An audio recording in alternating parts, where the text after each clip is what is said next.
Paano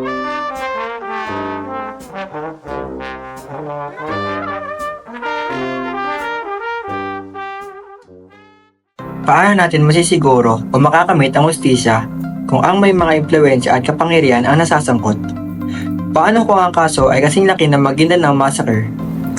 Ngayon tatalakayin natin ang isang napakahalagang issue na patuloy na humahamon sa ating lipunan. Ang kalagayan ng sistema ng hustisya sa Pilipinas. Upang mas maunawaan ang kalagayan nito, bibigyang pansin natin ang kaso ng Maguindanao Massacre.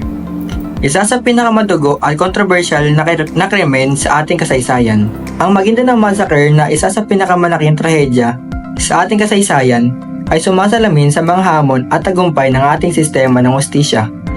Noong Nobyembre 23, taong 2019, 58 katao kabilang ang 32 mamamahayag ang pinaslang sa Maguindanao Massacre.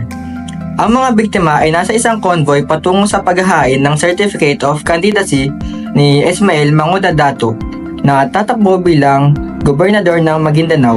Ang pangunahing akusado, si Dato Andal Unsay Ampatuan Jr., kasama ang iba pang miyembro ng kanyang pamilya at mga kasabwat ay sinampahan ng kasong multiple murder. Matapos ang halos taong paglilitis, hinatulan ng korte noong Desyembre 11, 2019 ang ilang miyembro ng pamilya Ampatuan ng habang buhay na pagkakakulong. Ngunit naging mabagal ang hustisya dahil sa dami ng saksi, ebidensya at umano'y impluwensya ng mga akusado. Ang kasong ito ay nagpakita ng ilang mahalagang aspeto ng ating sistema ng hustisya. Ang una ay yung tagal ng proseso. Inabot ng halos 10 taon bago na ihatid ang hatol, na nagpapakita ng kabagalan sa ating judicial system. Ikalawa ay yung panganib sa mga saksi. Ilang saksi ang pinatay bago pa man makapagbigay ng kanilang testimonya, na nagpapakita ng kakulangan sa proteksyon para sa mga testigo. At higit sa lahat, ang pagkamit ng hustisya. Sa kabila ng tagal at mga panganib, ipinakita ng desisyon na posible pa rin ang hustisya sa kabila ng impluwensya at kapangyarihan ng mga akusado.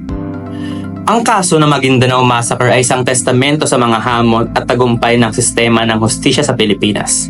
Ipinapakita nito na bagaman may mga kakulangan at pagkaantala, may pag-asa pa rin na makamit ang hustisya. Bilang mga Pilipino, may magagawa tayo.